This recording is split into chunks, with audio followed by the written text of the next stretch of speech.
आप देख रहे हैं देश का विशाल नेटवर्क इंडिया टीवी लाइव, सच्चाई की सही आवाज। गामे होलिका दहनના પ્રસંગે સર્વે ગ્રામજનોને હોલિકા દહન માટે ખૂબ ખૂબ અભિનંદન અને સર્વને હોલિકા દહનની શુભેચ્છા પાઠવું છું।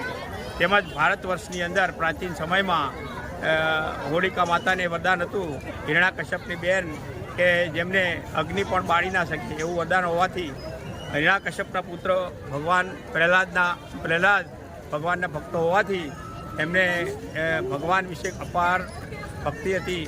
પણ એમના પિતા શ્રી હિરણ્યકશ્યપને આ ગમતું ન હોવાના કારણે પ્રહલાદને મારી નાખવા માટે હોલિકાને વરદાન હોવાથી હોલિકાના ખોળામાં બેસાડી અને અગ્નિ સ્નાન કરવા માટે આ પર્વને પ્રાચીન ભારતમાં આપણે ઉજવીએ છીએ।